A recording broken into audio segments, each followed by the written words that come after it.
साधकों के पूछने पर कि नाम जप किस प्रकार होना चाहिए, क्या सब काम छोड़कर केवल जिह्वा से राम राम रटना चाहिए, क्या अपने कर्तव्यों का त्याग कर देना चाहिए, क्या यदि गृहस्थ में हैं तो गृहस्थ की जिम्मेदारियों से अपने आप को दूर कर केवल नाम रटना चाहिए, करना क्या चाहिए। एक उत्तम कोटि के साधक के लिए क्या है जो करणीय है, किस बात को करने से भगवान प्रसन्न होते हैं। इस प्रश्न को सुनकर परम पूज्य सेठ जी श्री जयदयाल जी गोयनका कहते हैं कि आप और मैं अर्थ नहीं समझ पाए। अरे काम चोर को तो भगवान भी नहीं चाहते। राम नाम की साधना, हरि नाम की साधना, नाम जप की साधना निष्क्रमण्यता नहीं निष्कामता है। जय श्री हरि। पूज्य गुरुदेव के चरणों में बारंबार प्रणाम। सभी नामनष्ट साधकों को जय जय श्री सीताराम। ये आप और मैं अक्सर सुनते हैं कि केवल नाम जपो सब काम हो जाएंगे। इस बात का रहस्य क्या है? पूज्य सेठ जी कहते हैं, ये कहने से तात्पर्य है कि भगवान के काम में लग जाओ, फल की इच्छा मत करो, कर्तव्य कर्मों का पालन करो, जो तुम्हारे लिए नियत है उसको करते रहो और सब काम भगवान को समर्पित करते रहो, तो काम निश्चित रूप से कल्याण का हेतु होता है।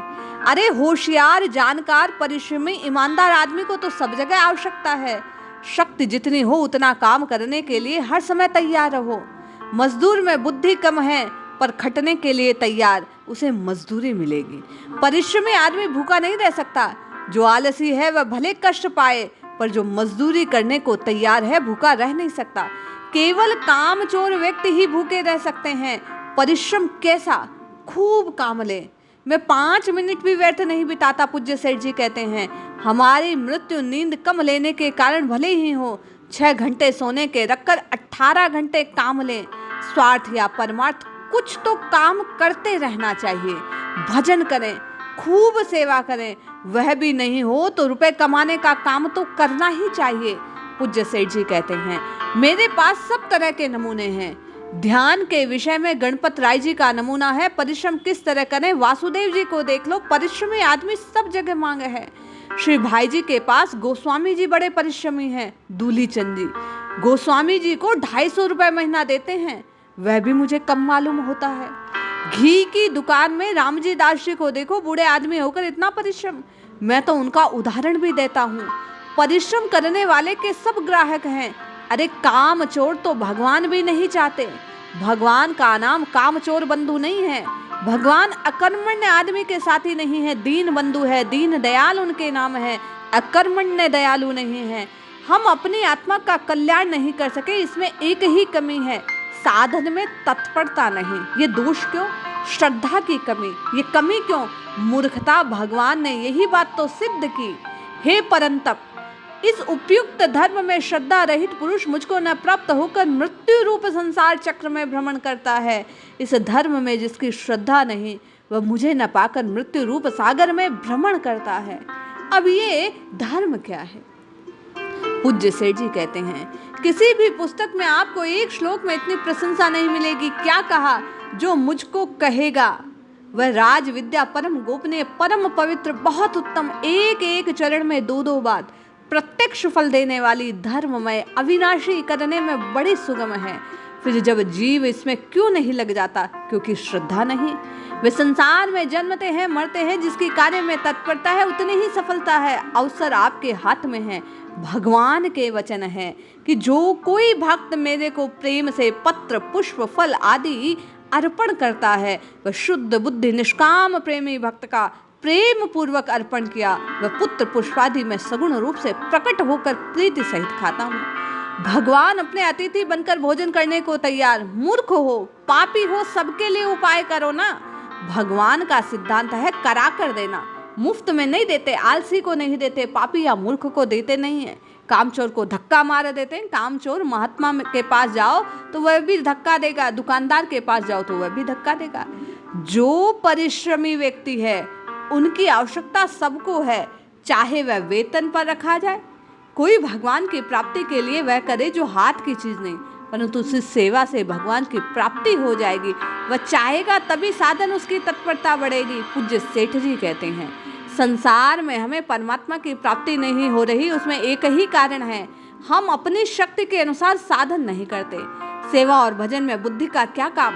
मूर्ख से मूर्ख, पापी से पापी भी कर सकता है। खूब उत्साह रखो। दुखी आदमी की सेवा करने को मिल जाए तो उत्साहित होना चाहिए, मानो भगवान मिल गए। भगवान के मिलने पर जो उत्साह प्रसन्नता होती है, उससे अधिक उत्साह और प्रसन्नता होनी चाहिए। फिर सेवा मिलने पर वही नारायण के रूप में परिणित हो जाएगा। हर एक मनुष्य को चाहिए कि काम निकाले, काम खोजे। यहाँ पर कोई काम निकालना चाहे तो सैकड़ों कॉपियां लेखों की पड़ी है, उनमें लेख बनावे। प्रेस की चीजें हैं, उनकी लिस्ट बनावे। इतना काम पड़ा है कि संसार के उत्साह और प्रेम की आवश्यकता है। इसके कारण हम परमात्मा की प्राप्ति की ओर अग्रसर नहीं हो रहे। मरने की तैयारी है, समय नहीं। भगवान कहते हैं, मुझे याद कर लो। जो पुरुष अंत काल में भी मुझको स्मरण करता हुआ शरीर को त्याग देता है, वह साक्षात स्वरूप को प्राप्त हो जाता है, इसमें कोई संशय नहीं। पर हम आप व्यर्थ की बातें करते हैं, अकर्मण्य बनते हैं, अकाम नहीं होते। कैसे मूर्ख और पापी हैं। चाहे कैसा हो, भगवान को याद कर ले। सदाचार, ईश्वर भक्ति, सगुण परमात्मा की प्राप्ति सहायक हो जाएगी। हम चेष्टा तो करें, सारी पृथ्वी प्रचार कर रही है, कमी किस बात की? प्रचारक की नहीं, रुपयों की नहीं, पुस्तकों की नहीं, मशीनों की नहीं, मांग की नहीं। कमी है हमारा सब कुछ त्याग, भजन करना। भजन करना पड़ेगा, सेवा और भक्ति करनी पड़ती है। कलयुग हो चाहे बाप हो, ये दो बातें कल्याण की है। इन दोनों के लिए तुल जाए, कल्याण हो जाएगा। खूब कटिबद्ध होकर रहना चाहिए। प्राण चले जाए पर काम सिद्ध हुए बिना नहीं रहे। हाथ से सेवा और मुख से राम नाम का सुमिरन करना चाहिए। जो काम तुम्हारे निमित्त कर दिया भगवान ने, उसी को पूर्ण करते रहो। चिड़िया का उदाहरण सामने रखें। चिड़िया ने अंडे दे दिए, समुद्र बहा ले गया, उसने समुद्र को सुखाने का निश्चय कर लिया, आखिर अंडा वापस ले ही लिया। एक चिड़िया को सहायता मिल गई तो हम आपको ना मिलेगी भगवान से? भगवान सहायता देने वाले हैं, महात्मा सहायता देने वाले हैं।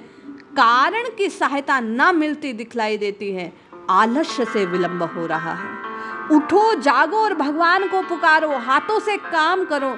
कुछ ऐसा नहीं जो पाना संभव ना हो। दो ही कामों में समय बिताओ। एक तो कोई आवे उसकी सेवा करो, भजन ध्यान करो। सबको भगवान समझो, वाणी से जप करो, मन से ध्यान करो। तीन चीज साथ चले, फिर परमात्मा की प्राप्ति में कोई विलंब नहीं। मान, बड़ाई, प्रतिष्ठा दूसरों को दे, सबसे हंसकर बोले, सेवा मिल जाए तो मानो भगवान मिल गए। धन लोगों की सेवा में लगाओ। पूज्य कबीरदास जी कहते हैं, कबीरा सब जग निर्धना, धनवंता नहीं को, धनवंता सो ही जानिए जाके राम नाम धन हो। और ये धन कब इकट्ठा होगा? जब संसार के धन के पीछे दौड़ेंगे नहीं, केवल कर्तव्य कर्म को करते हुए राम राम राम राम आप और मैं जपेंगे। पूज्य सेठ जी कहते हैं, 99 के फेर में फंसने से अच्छा है आप और मैं निरंतर रटें और अपना काम करें। आज न भगवान का भय, न लोक का भय, न सरकार का भय, सब झूठा लेन देन ही झूठा क्या जमा खर्च करते हैं। आत्मा के कल्याण का रास्ता कैसे बने? ऐसे लोग आत्मा के कल्याण के लायक नहीं। वह बात वैश्या थी। आपको सुनाता हूँ एक बात। अमावस्या के दिन किसी पंडित को भोजन करा दिया जाए तो उसे लेने के लिए स्वर्ग से विमान आता है, ऐसा उसने सुन रखा था। एक भांड मिला, पूछा आप पंडित है क्या? उसने कहा हाँ, तू कौन? वेश्या ने कहा मैं छत्राणी हूँ। भोजन का निमंत्रण दिया, खीर बनी, खूब खाई, दक्षिणा देकर विदा होने लगा। वेश्या ऊपर देखने लगी। भांड ने कहा छत्राणी जी ऊपर क्या देखती हो? वेश्या ने कहा विमान देखती हूँ, आप पंडित है ना? भांड ने कहा तू खत्राणी में पंडित हो, तू वेश्या में भांड। तेरे जिमाए मेरे जिम्मे पड़ पड़सी राण। अरे मुझे तू देखती है, मेरा सिद्धांत मेरे साथ जाएगा। मैं तो भजन ध्यान से बढ़कर इस बात को समझता हूँ। पूज्य सेठ जी कहते हैं कि निष्काम कर्म योग करके दिखाएं, फल आसक्ति का त्याग कर। भगवान ने कहा है कि तू अपना कर्म कर, उसके फलों से कभी तुझे कोई लेना देना ना हो। हम आप अपने गृहस्थ के कर्मों को करते हुए दिन रात भगवान को पुकारें, निश्चित जानिए कल्याण होगा ही होगा। पूज्य सेठ जी की कही बात को हृदय में धारण कीजिए कि काम चोर को तो भगवान भी नहीं प्रेम करते। इसलिए अपने कर्मों का निर्वाह कीजिए, निरंतर राम पुकारिए। आज आपका और मेरा ये कर्म है, कलयुग का धर्म है कि निरंतर जिह्वा से नाम जपा जाए। हाथों से कर्म करिए, अपने लिए नियत कर्तव्यों का पालन कीजिए और निरंतर नाम जपिए। कल्याण होगा ही होगा। जय श्री हरि।